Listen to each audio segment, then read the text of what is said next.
पर ये हमला की योजना या उसका माहौल बनाया जा रहा था और उसके दो तीन बड़े भारी कारण हैं जिस पे मैं आता हूँ एक मिनट में।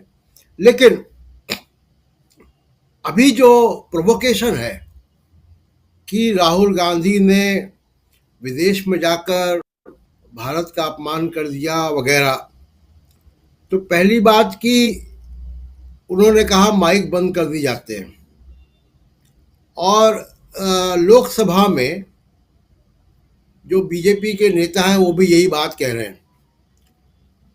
तो स्पीकर को बता देना चाहिए था कि माइक बंद नहीं किए गए और उनकी पूरी स्पीच रिकॉर्ड में है।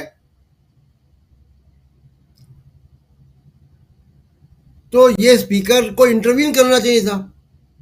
और अगर वो स्पीच पूरी एक्सपंज हो गई है, लगभग पूरी, जिसमें 14 या 19 कितनी जगह काट छाट की गई है, वो स्पीच को एक्सपंज करना माइक बंद करने के बराबर ही है।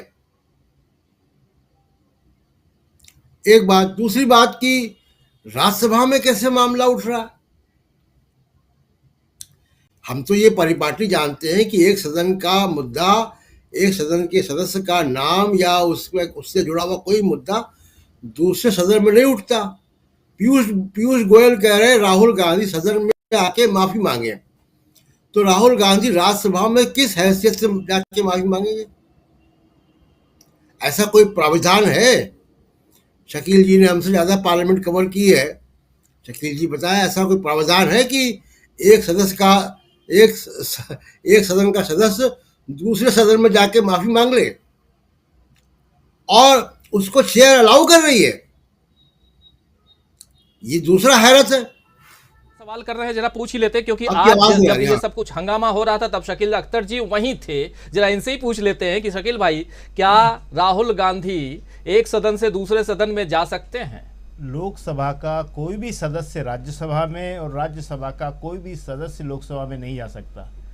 केवल वहीं जा सकता है ऊपर जहां हम लोग बैठते हैं, जो प्रेस गैलरी होती है उसकी बगल में लोकसभा सदस्यों के लिए गैलरी होती है, ऊपर विदेशियों के लिए गैलरी होती है, विदेशी राजनयिकों के लिए होती है और अफसरों के लिए नीचे होती है। तो वहाँ बाहर, यानी कि हाउस जिसे कहते हैं, हाउस के बाहर जाके ही वो बैठ सकते हैं। हाउस के अंदर तो कोई भी नहीं जा सकता, सिवाय मंत्री जो होते हैं वो किसी भी सदन के चुने हुए हों, चाहे लोकसभा के सदस्य हों, वही एक दूसरे सदन में जा सकते हैं।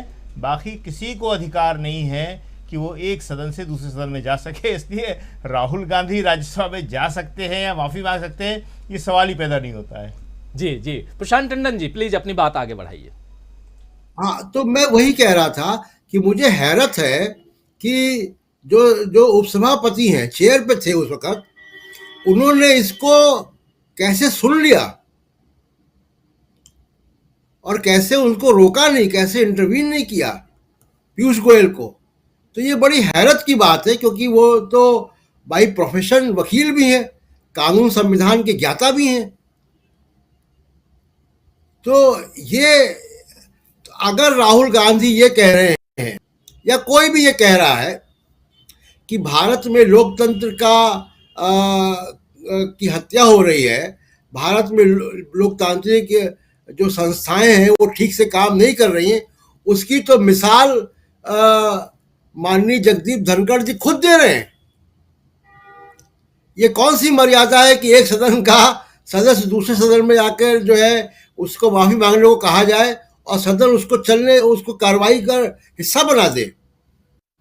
आगे आने वाले पीठासीन अधिकारी, आगे आने वाले सदस्य इसको देखेंगे कि ये कैसी परंपराएं बनी है। एक बात। दूसरी बात कि देखिए, ये परिपाटी विदेश में जाकर राजनीतिक मसलों पर, घरेलू राजनीति पर बात करने की जो बुनियाद है, परंपरा है, इसको नरेंद्र मोदी ने डाला है। मुझे नहीं याद है, राजीव जी और आप भी कई प्रधानमंत्रियों के साथ आप भी विदेशों में गए हैं, कभी भी जब तक कि प्रेस कॉन्फ्रेंस में सवाल ना पूछा जाए, जब तक कि ऐसा कोई एनआरआईज के साथ कोई गैदरिंग ना हो बंद कमरे वाली, घरेलू समस्याएं, वहां पे नहीं आती थी विदेश दौरों में प्रधानमंत्रियों के, और पब्लिक फोरम पे माइक के सामने तो बिल्कुल भी नहीं। और दूसरा कि पिछली सरकारों की आलोचना, देश की आलोचना कि पिछले जन्म में पाप किए होंगे कि भारत से पैदा हो गए। आप मुझे ध्यान करके बता दीजिए कि किस प्रधानमंत्री ने इसके आसपास भी कुछ कभी कहा हो, तो उनके ऊपर कुछ बात करेंगे ओम बिरला जी या धनखड़ साहब या बीजेपी का कोई भी नेता। और आजकल मतलब we see history in the making, सब कुछ इतिहास में दर्ज हो रहा है।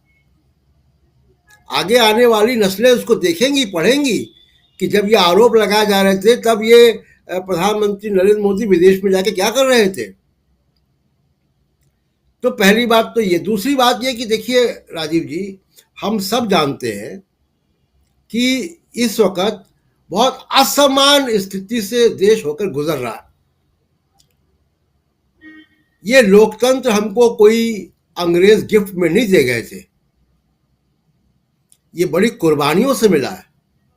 ये संविधान, ये दोनों हाउस के सदन, दोनों हाउस, ये लोकतांत्रिक इंस्टीट्यूशंस बहुत कुर्बानियों से मिले। लोगों की जानें गई हैं, लोग जेलों में गए, आंदोलन किए, घर बर्बाद हो गए लोगों के। तो उतनी मुश्किल से मिली जो आज़ादी है, इतनी मुश्किल से मिला जो लोकतंत्र है, वो लोकतंत्र के ऊपर अगर संकट के बादल हैं तो उसको बचाने के लिए हर सीमा पर जाना चाहिए। क्यों? भारत के साथ जो देश आजाद हुए सेकेंड वर्ल्ड वॉर के बाद, बहुत सारे देशों ने संविधान बनाए। अपने दर्शकों को बता दूं और आप लोगों को भी कि दुनिया में औसत उम्र संविधानों की 17 साल है। 17 साल के अंदर अंदर संविधान कोलैप्स कर जाते हैं, धाराशायी हो जाते हैं। अपने पड़ोस में भी हम देख रहे हैं कि चाहे श्रीलंका हो, चाहे पाकिस्तान हो, चाहे बांग्लादेश हो, चाहे नेपाल हो, संविधान कितनी बार ध्वस्त हुए, निरस्त हुए, नए संविधान बने। भारत का संविधान 75 साल का है, 7 दशक पुराना भारत का संविधान है। तो वो संविधान पे अगर आंच आएगी तो ये कदम क्यों नहीं उठाए जाएंगे। भारत जब गुलाम था तो भारत की आज़ादी का बड़ा हिस्सा जो है वो विदेशों की धरती से संघर्ष होते थे। सुभाष चंद्र बोस से लेकर तमाम सारे लोग, खुद इनके सावरकर साहब भी इंडिया हाउस में रहते थे लंदन में। तो अगर भारत के ऊपर फिर एक बार वैसा ही खतरा मंडराएगा तो विदेशों में बात क्यों ना की जाए, पहली बात। दूसरी बात यह कि देखिए अचानक राहुल गांधी पे हमला क्यों हो रहा है। बस मैं 1 मिनट में बात अपनी खत्म कर रहा हूं राजीव जी। अचानक राहुल गांधी पे हमला क्यों बढ़ रहा है? भारत जोड़ो यात्रा के बाद राहुल गांधी की स्वीकार्यता बहुत बढ़ी है। दूसरी बात, राहुल गांधी 2 चीज पर बराबर से कंसिस्टेंटली हमला कर रहे हैं। एक क्रोनिक कैपिटलिज्म पे, अडानी वगैरह पे, दूसरा आरएसएस पे। मुस्लिम ब्रदरहुड से कंपेयर किया राहुल गांधी ने दूसरी तीसरी बार। तो आरएसएस पे इतना सीधा हमला कोई नहीं कर रहा है। ना ममता बनर्जी कर रही, ना अखिलेश कर रहे हैं, ना विपक्ष का दूसरा नेता कर रहा है। सिर्फ एक अपवाद राहुल गांधी के साथ, जो राहुल गांधी के पहले से आरएसएस पे हमला करते रहे, वो लालू यादव है। उनके ऊपर भी किस तरीके छापेमारी हो रही है, किस तरह से उनको यातनाएं दी जा रही, वो भी हम देख रहे हैं। तो राहुल गांधी पर बिल्कुल सुनियोजित हमला है। इसी अभी आपने जो राज्यसभा में दिखाया, राज्यसभा के सभापति, भारत के उपराष्ट्रपति, जो भारत के संवैधानिक व्यवस्था में दूसरा प्रोटोकॉल जिनका, वो एक पब्लिक मीटिंग में जाकर आह्वान कर रहे हैं लोगों का कि विपक्ष के नेताओं को सबक सिखाओ। तो बहुत इससे ज्यादा गंभीर स्थिति क्या होगी। और अगर ये गंभीर स्थिति यहां तक आ गई है तो इसकी बात क्यों ना की जाए। तो तिलमिलाहट सारी राहुल गांधी को है और पूरा ताकत इन्होंने राहुल गांधी पर फोकस की है और आगे भी ये बढ़ेंगे। शकील साहब ने लेख लिखा है देशबंधु में कि इंदिरा गांधी की भी सदस्यता जो है वो रद्द की गई थी, ये उसी तरह बढ़ना चाहते हैं और उसी तरह बढ़ेंगे तो इतिहास वैसा ही दोहराया भी जाएगा।